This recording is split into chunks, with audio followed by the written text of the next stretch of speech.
Hello friends, UGC net knowledge point में आप सभी का स्वागत है। आज हम कर रहे हैं UGC net paper 2 public administration के चैप्टर वाइज, जो है अरिहंत पब्लिकेशन की बुक में से चैप्टर 19 यूनिट 6 आर्थिक तथा वित्तीय प्रशासन। आइए स्टार्ट करते हैं। चैप्टर 19 है आर्थिक प्रशासन।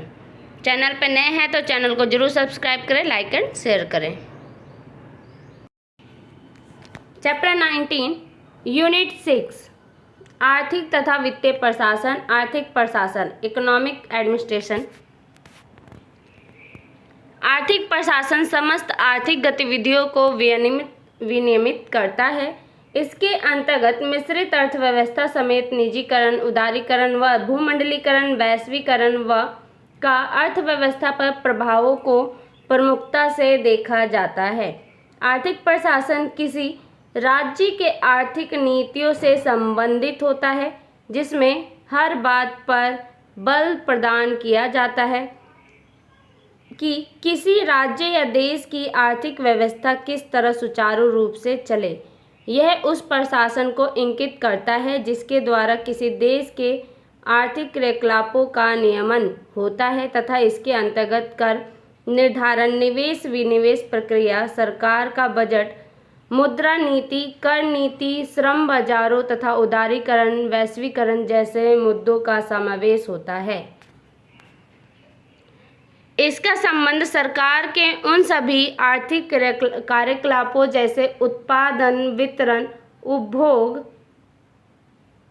के साथ साथ कृषि, वाणिज्य, उद्योग, राजकोषीय नीति को समाहित करता है। इसके अतिरिक्त नियोजन, आय, परिवहन एवं जनसंख्या नीति के साथ साथ कीमत नियंत्रण जैसे प्रशासन को शामिल किया जाता है। वस्तुतः आर्थिक प्रशासन किसी राज्य के समस्त आर्थिक क्रियाओं यानी बाहरी और आंतरिक से संबंधित होता है। मिश्रित अर्थव्यवस्था की अवधारणा, कॉन्सेप्ट ऑफ मिक्स्ड इकोनॉमी। मिश्रित अर्थव्यवस्था एक ऐसी अर्थव्यवस्था प्रणाली है जिसमें बाजार तंत्र के संचालन के साथ राज्य की भूमिका भी साथ साथ चलती है, अर्थात जिसमें निजी क्षेत्र के साथ सार्वजनिक क्षेत्र भी कार्यशील हो। सर्वप्रथम मिश्रित अर्थव्यवस्था की अवधारणा के प्रतिपादन का श्रेय जॉन मेनार्ड कीन्स को जाता है। मिश्रित अर्थव्यवस्था के दो रूप हो सकते हैं। मिश्रित बाजार आधारित अर्थव्यवस्था। इस अर्थव्यवस्था प्रणाली में बाजार तंत्र की प्रधानता रहती है। संसाधनों का बंटवारा बाजार में प्रचलित मांग एवं पूर्ति की शक्तियों के द्वारा होता है। संसाधनों का बंटवारा लाभदेयता से निर्देशित होता है। इस प्रकार की व्यवस्था में राज्य एवं कल्याणकारी राज्य के रूप में कार्य करता है। विकास संबंधी क्रियाओं में उसकी सक्रिय भागीदारी नहीं होती है। नियोजित मिश्रित आधारित अर्थव्यवस्था। इस अर्थव्यवस्था प्रणाली में बाजार व्यवस्था के साथ नियोजित प्रणाली क्रियाशील होती है। योजना आयोग या केंद्रीकृत व्यवस्था के द्वारा लक्ष्य निर्धारित होते हैं। वे निजी तथा सार्वजनिक उद्यमों के बीच समन्वय स्थापित होता है। इस प्रकार इसके अंतर्गत सार्वजनिक तथा निजी उद्यम साथ साथ चलते हैं। निजी क्षेत्र की कार्यप्रणाली सामाजिक लाभ की दृष्टि से राज्य द्वारा नियमित होती है, जिसमें नियोजन की प्रधानता होती है तथा प्रमुख भूमिका राज्य की होती है। इसके अतिरिक्त वर्ष 1991 से 9 आर्थिक सुधारों के बाद बाजार प्रधान नियोजित मिश्रित अर्थव्यवस्था यानी उदारीकरण व्यवस्था की प्रणाली प्रचलित है। इसके अंतर्गत नियोजन तो हो, पर बाजार तथा निजी क्षेत्र की भागीदारी के प्रति आर्थिक उदारवादी नीति हो, तो इसे उदारवादी व्यवस्था या बाजार प्रधान नियोजित मिश्रित व्यवस्था कहा जाता है। सामान्यतः ये माना जाता है कि आर्थिक विकास के शुरुआती दौर में जबकि भौतिक अव्यवस्था विकसित नहीं हो, जिसको विकसित करने में बहुत अधिक मात्रा में विनियोजन की आवश्यकता पड़ती है तथा जिस पर प्राप्त होने वाला प्रतिफल अत्यंत ही कम होता है, आर्थिक नियोजन तथा राज्य की आधुनिक भूमिका वाला रास्ता अधिक महत्वपूर्ण होता है। विकासशील देशों के संबंध में सामान्यतः ये स्वीकार किया जाता है कि विकास की एक निश्चित स्तर की प्राप्ति के बाद ही बाजार या उदारवादी व्यवस्था का रास्ता उचित होगा। देश की समग्र आर्थिक प्रणाली के आधार पर मिश्रित अर्थव्यवस्था को 3 भागों में बांटकर देखा जा सकता है। फर्स्ट है ऐसे क्षेत्र जिसमें निजी उद्यम उत्पादन एवं वितरण में साझे के रूप में सहयोग करते हैं। सेकंड है ऐसे क्षेत्र जिसमें निजी उद्यम पूर्ण रूप से क्रियाशील होते हैं और इस पर राज्य का सामान्य नियंत्रण एवं विनियमन होता है। थर्ड पॉइंट है ऐसे क्षेत्र जिसमें उत्पादन एवं वितरण का सारा स्वामित्व व नियंत्रण राज्य के हाथ में होता है। भारत में मिश्रित अर्थव्यवस्था। भारतीय संविधान के नीति निर्देशक सिद्धांतों के आधार पर आर्थिक क्षेत्र में राज्यों की अपनी नीतियों का निर्देशन इस प्रकार करना होगा कि इससे समाज के भौतिक साधनों के स्वामित्व का बेहतर वितरण एवं नियंत्रण का आधार प्राप्त हो। कमजोर लोगों की सुरक्षा के लिए सरकार को अनिवार्य वस्तुओं के वितरण पर नियंत्रण करना होगा। भारत में सरकार ने सार्वजनिक तथा निजी क्षेत्रों में उद्यमों को प्रोन्नति के लिए क्षेत्र का निर्धारण तय कर दिया है। यह निर्धारण वर्ष 1956 की औद्योगिक नीति से स्पष्ट किया गया है। प्रथम वर्ग में ऐसे उद्योग को सम्मिलित किया गया है जिसकी पूरी जिम्मेदारी सरकार की होगी तथा द्वितीय वर्ग में ऐसे उद्योगों को शामिल किया गया है जिसमें राज्य का सह अस्तित्व अधिकार बढ़ता जाएगा, लेकिन निजी क्षेत्रों को सरकार के प्रयासों में सहयोग देने की इजाज़त होगी। वास्तव में मिश्रित अर्थव्यवस्था में पूंजीवादी एवं समाजवादी अर्थव्यवस्था के मुख्य लक्षणों को स्पष्ट एवं चतुराई के साथ समायोजित किया गया है। इसमें निजी संपत्ति एवं लाभ के लिए कोई स्थान नहीं होता है। मिश्रित अर्थव्यवस्था के गुण एवं दोष। मिश्रित अर्थव्यवस्था के गुण एवं दोष निम्नलिखित है। गुण क्या है? मिश्रित अर्थव्यवस्था के गुणों में शामिल है। फर्स्ट पॉइंट है इसका, यह उत्पादन के साधनों पर निजी स्वामित्व का अधिकार, स्वहित एवं समृद्धि की गति को प्रोत्साहित करता है। सेकंड पॉइंट है, यह समानता तथा सामाजिक न्याय को प्रोत्साहित करता है। थर्ड पॉइंट है, इस प्रणाली के द्वारा उपभोक्ता की प्रभुसत्ता बनी रहती है। इसमें परिवार के चयन तथा कल्याण के स्तर को प्रोत्साहन मिलता है। फोर्थ पॉइंट है, यह विकास की प्रक्रिया में राज्य की प्रत्यक्ष सहभागिता को सुविधाजनक बनाता है इत्यादि। दोष क्या है इसके? मिश्रित अर्थव्यवस्था में व्याप्त निम्न दोष है। कौन कौन से हैं? फर्स्ट पॉइंट है, सार्वजनिक क्षेत्र के उपक्रमों में अव्यवस्था तथा भ्रष्टाचार का बोलबाला रहता है। सेकंड पॉइंट है, इसका मुख्य कारण जिम्मेदारी तथा स्वहित अभाव है। थर्ड पॉइंट है, ऐसे कारणों को अधिकांश देशों के ऐतिहासिक अनुभवों को देखने से इसकी पुष्टि होती है। फोर्थ पॉइंट है, इसी कारण से आज विश्व में निजीकरण की तरफ लोगों का झुकाव बढ़ रहा है। फिफ्थ पॉइंट है, यद्यपि भारत में नियोजन का मुख्य ढांचा मिश्रित अर्थव्यवस्था पर ही आधारित है। भूमंडलीकरण, उदारीकरण एवं निजीकरण, ग्लोबलाइजेशन, लिबरलाइजेशन एंड प्राइवेटाइजेशन। भारतीय अर्थव्यवस्था में भूमंडलीकरण, उदारीकरण एवं निजीकरण को निम्न प्रकार से समझ सकते हैं। भूमंडलीकरण, वैश्वीकरण, सामान्य विश्व स्तर पर बाजारों के अतिक्रमण एवं इसके परिणाम स्वरूप विनियमन, वित्त अनुशासन व राज्य की भूमिका पर पुनः विचार जैसे कुछ विषयों से संबंधित रहा है। आवश्यक रूप से वैश्वीकरण की प्रकृति मुख्य रूप से आर्थिक रही है, परंतु इसके अनेक पहलू रहे। मैकमाइकल के अनुसार ये निम्न हैं।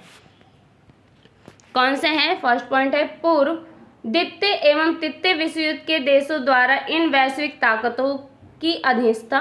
सेकंड पॉइंट है, नीति नियंताओं के मध्य एक तरह की सर्वसहमति की विकास की रणनीति राज्य द्वारा प्रतिबंधित होने के बदले बाजार आधारित हो। थर्ड पॉइंट है, समूह 7 के देशों द्वारा विश्व बाजार का केंद्रीकृत प्रबंधन संचालन। 4th पॉइंट है, इन नियमों को विश्व बैंक, विश्व व्यापार संगठन एवं अंतर्राष्ट्रीय मुद्रा कोष जैसी बहुपक्षीय संस्थाओं के द्वारा लागू करना। 5th पॉइंट है, अंतर्राष्ट्रीय बैंकों के हाथ में बाजार शक्तियों का केंद्रीकरण। बहुराष्ट्रीय निगम। वैश्वीकरण में बहुराष्ट्रीय कंपनियों का स्थान महत्वपूर्ण है। बहुराष्ट्रीय कंपनियां वह है जो अनेक देशों में कार्य करती हैं। उन देशों में अनुसंधान, विकास एवं निर्माण का कार्य करता है जिसका पूंजी स्वामित्व बहुराष्ट्रीय एवं प्रबंधन होता है। इन निगमों या कंपनियों की विशेषता यह होती है कि इनके मुख्य निर्णय पूरे विश्व को ध्यान में रखकर लिए जाते हैं। यही कारण है कि इनके कुछ निर्णय किसी विशेष राष्ट्र के संदर्भ में समुचित प्रतीत नहीं होते हैं। वैश्विक कंपनियां अपने अधिकतम लाभ के उद्देश्य से कार्य करती है। ये कंपनियां सामाजिक, राजनीतिक आलोचनाओं की परवाह नहीं करती जो इन्हें विभिन्न विकासशील देशों में सुननी पड़ती है। भारत में अभी विदेशी निवेश का आगमन जल्दी ही हुआ हो ऐसा नहीं है, क्योंकि वर्ष 1948 की औद्योगिक नीति की घोषणा करते हुए पंडित जवाहरलाल नेहरू ने कहा था कि हम विश्व के प्रत्येक कोने से आर्थिक सहायता एवं तकनीकी साझेदारी का हृदय से स्वागत करते हैं। इसी तरह से लंदन की इकोनॉमिक पत्रिका ने वर्ष 1952 में लिखा था कि भारत में विदेशी निवेश का स्वागत ही नहीं बल्कि अपार संभावनाएं हैं। अंतर्राष्ट्रीय सहयोग भारतीय नीतियों का मूल आधार रहा है, किंतु आर्थिक क्षेत्र में नौकरशाही एवं नियंत्रणकारी कानून वैश्वीकरण की राह में बाधाएं बनते रहे हैं। यद्यपि भारत में वैश्वीकरण को वास्तविक गति नई औद्योगिक नीति 1991 से ही मिल पाई है। उदारीकरण। यह वैश्वीकरण का ही एक उपकरण है जिसकी पहली अपेक्षा उदारीकरण ही है, अथवा बहुराष्ट्रीय कंपनियों के लिए अर्थव्यवस्था के दरवाजे तो खोले ही जाएं, साथ में नियमों का जाल हटाकर उनका रास्ता सरल बनाया जाए। इससे स्पष्ट होता है कि इसमें राज्य की भूमिका कम होगी। अब उसे नियामक नियंत्रण के बजाय सुविधा प्रदान करने वाला होना है। उदारीकरण राज्य की भूमिका का पुनरीक्षण तथा उसकी संरचनाओं, संस्थाओं, उसकी प्रक्रिया में बदलाव की मांग करता है, परंतु इसका अर्थ यह नहीं कि राज्य की नियामकीय भूमिका ही समाप्त हो जाएगी, अपितु वह अब उपभोक्ता समर्थक नियामक की भूमिका में होगा तथा बाजारों के गलत उपयोगों से उनकी रक्षा करेगा और उन्हें कानूनी, मानवीय क्षेत्र एवं आधारभूत सुविधाएं उपलब्ध कराएगा। वस्तुतः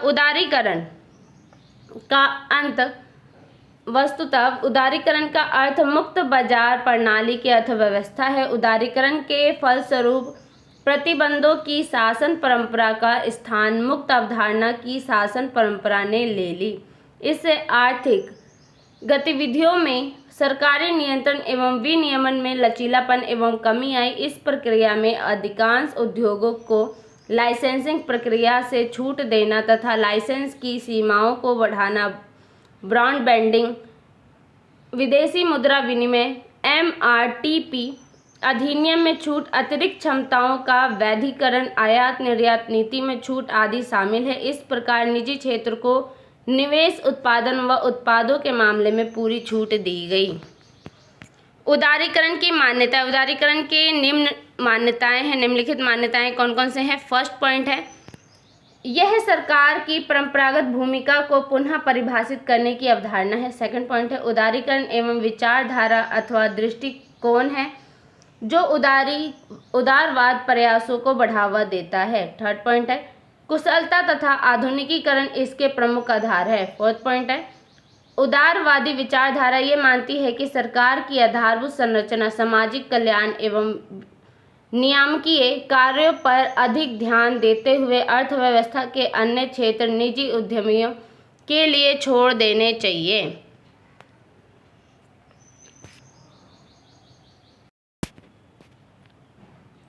फाइव पॉइंट है, उदारवादी दृष्टिकोण सरकार की भूमिका को समाप्त करना नहीं चाहता है, अपितु जनहित एवं राष्ट्रहित में कुशल बनाना चाहता है। 6 पॉइंट है सरकारी मशीनरी राजकोषीय व्यय नियमों को तार्किकता की कसौटी पर खड़ा करना इसका दृष्टिकोण है। 7 पॉइंट है वैश्वीकरण, निजीकरण, विराट सहायता, विनिवेश, विलाइसेंसिंग, विसरकारीकरण एवं विनौकरशाहीकरण इसके उद्देश्य की प्राप्ति के उपाय हैं। 8 पॉइंट है अर्थव्यवस्था पर लगे बाध्यकारी एवं नियंत्रणकारी प्रावधान यथासंभव कम कर देने चाहिए। 11 पॉइंट है प्रतिस्पर्धी, कार्यकुशल व आत्मनिर्भर अर्थव्यवस्था को समाज का कल्याण इसका अंतिम लक्ष्य है। भारत में उदारीकरण, भारत में वर्ष 1991 में घोषित औद्योगिक नीति तथा आर्थिक नीतियों के माध्यम से गहन उदारीकरण की शुरुआत की हुई। इस नीति में लाइसेंसिंग कोटा, परिमित राज की समाप्ति, उदारीकृत विनिवेश दरें, सरकारी उपक्रमों में विनिवेश तथा निजीकरण, विदेशी निवेश को आमंत्रण, खुली बाजार नीति, खुली व्यापार नीति, राजकोषीय सुधार एवं सरकारी कानूनों में परिवर्तन सहित प्रशासनिक पारदर्शिता लाने इत्यादि के सुधारात्मक प्रयास किए गए। भारत में आर्थिक उदारीकरण के अनेक प्रयास हुए जिसमें विनिवेश, निजीकरण तथा प्रतिबंधों की समाप्ति आदि प्रमुख है, परंतु नौकरशाही राज्य अभी समाप्त नहीं हुआ। Doctor C.H. हनुमंतराव के शब्दों में, हम उदारीकरण के नाम पर बाजारीकरण की नीति पर बल दे रहे हैं और नौकरशाही को समाप्त करने की ओर ध्यान कम दे रहे हैं। विमल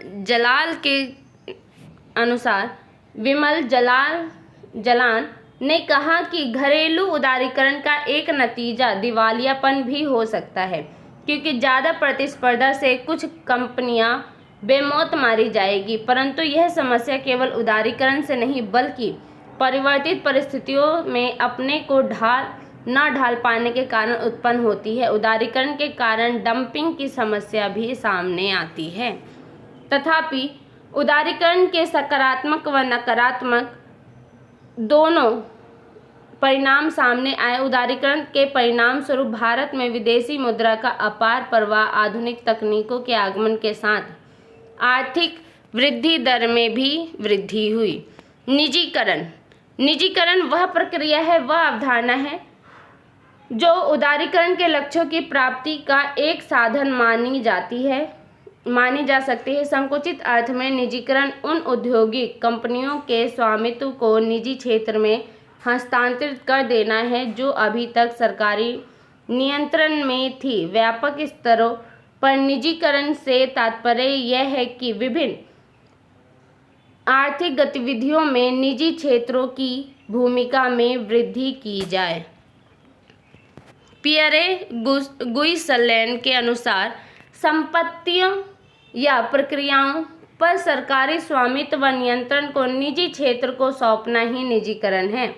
इस प्रकार निजीकरण का अर्थ है विराष्ट्रीय, अर्थात सार्वजनिक उद्यमों के स्वामित्व को पूर्णतः यह कुछ अंशों को निजी उद्यमों को सौंपना व सार्वजनिक क्षेत्र के लिए सुरक्षित क्षेत्रों में निजी क्षेत्र को प्रवेश की अनुमति देना। वेतन भत्तों के भुगतान के मामलों में सहमति के आधार पर सार्वजनिक उद्यमों के प्रबंधन एवं नियंत्रण को निजी हाथों में सौंपना। निजीकरण के प्रमुख उद्देश्य निम्नलिखित है। फर्स्ट है वैश्विक आर्थिक तंत्र को किसी देश की अर्थव्यवस्था से जोड़ना। सेकंड है राजकोषीय संतुलन को बिगाड़ने वाले तथा घाटे में रहने वाले लोक उपक्रमों को बंद करना। थर्ड पॉइंट है रोजगार में वृद्धि करना व शिक्षित एवं उद्यमी युवाओं को अवसर देना। फोर्थ पॉइंट है स्वस्थ प्रतिस्पर्धा तथा अनंत प्रौद्योगिकी का समावेश। फिफ्थ पॉइंट है उपक्रमों, सेवाओं तथा उत्पादनों में अधिक कुशलता लाना। सिक्स पॉइंट है सरकारी धन को बड़े उद्योगों की बजाय सामाजिक विकास में लाना। 7 पॉइंट है आर्थिक गतिविधियों में तेजी लाना और गैर कर राजस्व में वृद्धि करना। 8 पॉइंट है निर्यात प्रोत्साहन के माध्यम से विदेशी मुद्रा भंडार में वृद्धि करना। 9 पॉइंट है वस्तु एवं सेवाओं में लोगों को अधिक से अधिक विकल्प उपलब्ध कराना। भूमंडलीकरण, निजीकरण, उदारीकरण नीतियों का मूल्यांकन। भारतीय अर्थव्यवस्था में वैश्वीकरण, निजीकरण तथा उदारीकरण से सकारात्मक एवं ऋणात्मक प्रभाव पड़ा है। इसी से इन नीतियों के गुणों एवं दोषों को समझा जा सकता है। सकारात्मक प्रभाव। भारत अर्थव्यवस्था में सकारात्मक प्रभाव निम्नलिखित है।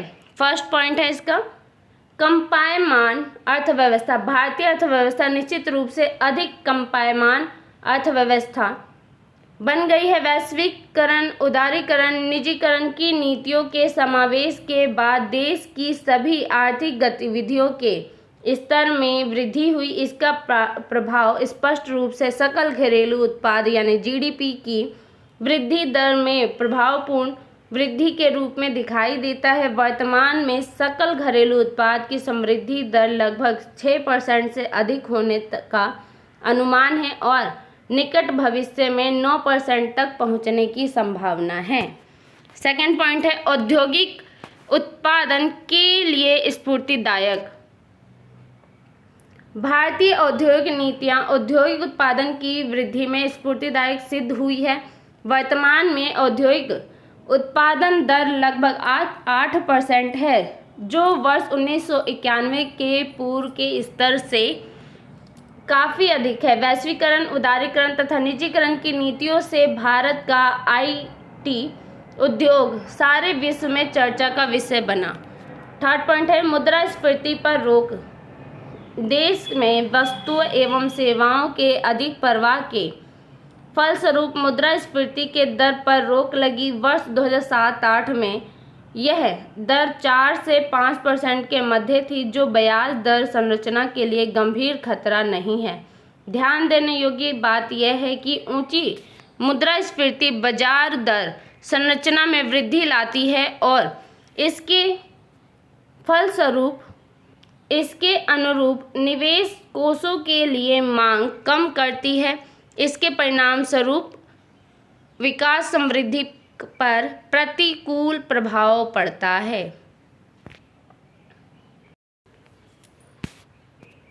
फोर्थ पॉइंट है राजकोषीय घाटे पर रोक। भारत में निरंतर बढ़ता राजकोषीय घाटा अर्थव्यवस्था में निवेश की प्रक्रिया में गंभीर खतरा बना हुआ है।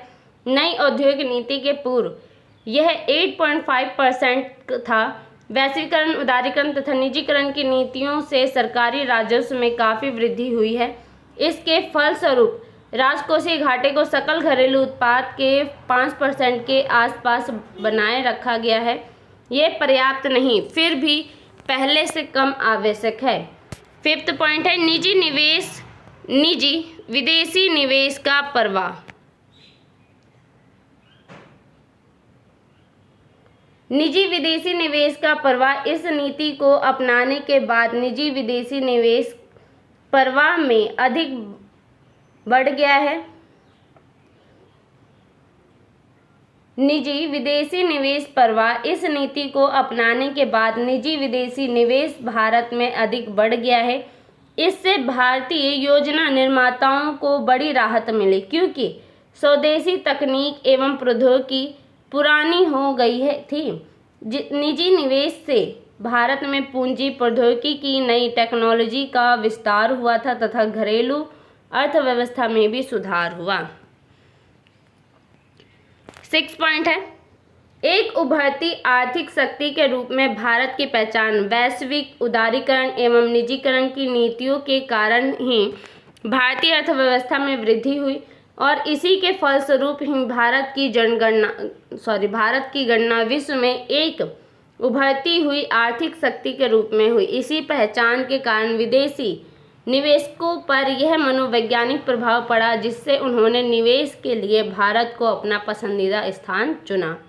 7 पॉइंट है उपभोक्ता की प्रभुत्ता।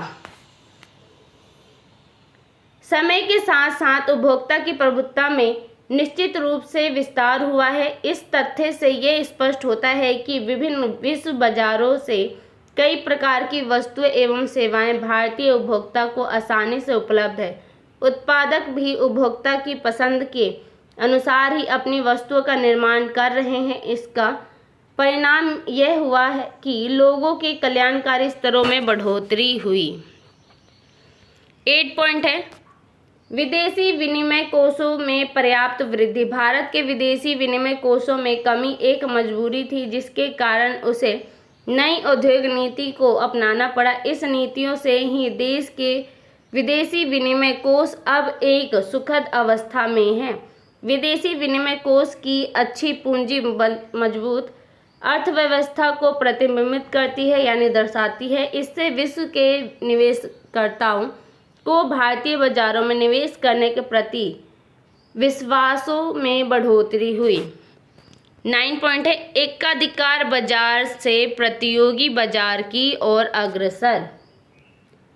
नई नीतियों के शुरू भारतीय बाजारों की संरचना में महत्वपूर्ण परिवर्तन हुआ। भारतीय बाजार अपनी एकाधिकार वाली विशेषता का त्याग कर प्रतियोगी बाजार की ओर तेजी से बढ़े हैं।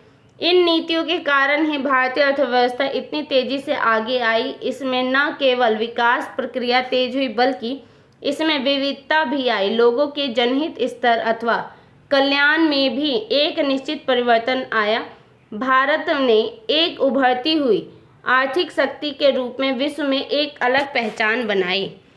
नकारात्मक प्रभाव क्या पड़ा इसका? भारतीय अर्थव्यवस्था में नकारात्मक प्रभाव निम्नलिखित हैं। फर्स्ट है कृषि की अवहेलना। किसकी हुई अवहेलना? कृषि की। सकल घरेलू उत्पाद में वृद्धि मुख्यतः औद्योगिक विकास के कारण ही संभव हो पाती है। नई नीतियों के कारण सरकार का ध्यान कृषि से उद्योग की ओर परिवर्तित हुआ, जिससे कृषि विकास दर में काफ़ी गिरावट आई। कृषि भारत के लोगों की जीविका तथा रोजी रोटी का प्रमुख स्रोत है और इस तरह कृषि की अवहेलना करने का अर्थ है निर्धनता अथवा गरीबी की अवहेलना।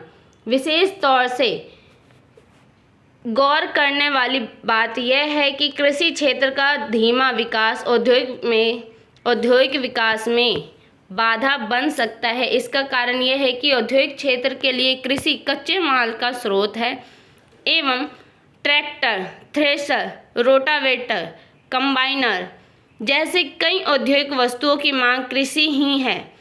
कृषि वस्तुओं की कीमतों में वृद्धि के कारण सामान्य कीमत स्तर में भी वृद्धि हुई है। सेकंड पॉइंट है उपभोक्ता का फैलाव, उपभोक्तावाद का फैलाव। वस्तुओं के कई ब्रांडों के आ जाने के कारण लोगों में फिजूल खर्ची बढ़ी है। अपनी आमदनी से ऊपर उठकर भारतीय समाज पश्चिमी सभ्यता को अपना रहा है, जिसमें उधार लेकर खर्च किया जा रहा है। इससे विनिर्माताओं तथा व्यापार के लिए बाजार का आकार अधिक विस्तृत हो सकता है, लेकिन निश्चित ही यह उपभोक्ताओं के रूप में गृहस्थी की संवेदनशीलता को बढ़ाता है। वे दिखावेपन के शिकार हो जाते हैं और भौतिकता को बढ़ावा देता है तथा मन की शांति को छीन लेता है।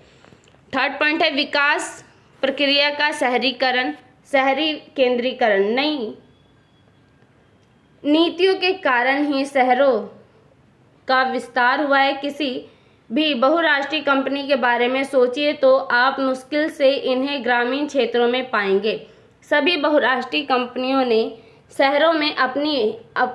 शहरों में ही अपना केंद्र बिंदु निर्धारित कर रखा है, क्योंकि इन्हें यहाँ पर वांछित आधारित संरचना उपलब्ध है। इसके कारण ग्रामीण शहरी अनुपात में अंतर बढ़ रहा है।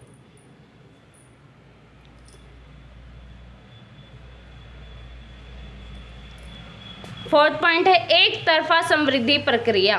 वैश्वीकरण, उदारीकरण एवं निजीकरण ने भारतीय अर्थव्यवस्था की समृद्धि प्रक्रिया को तेज किया है, परंतु यह एक तरफा है।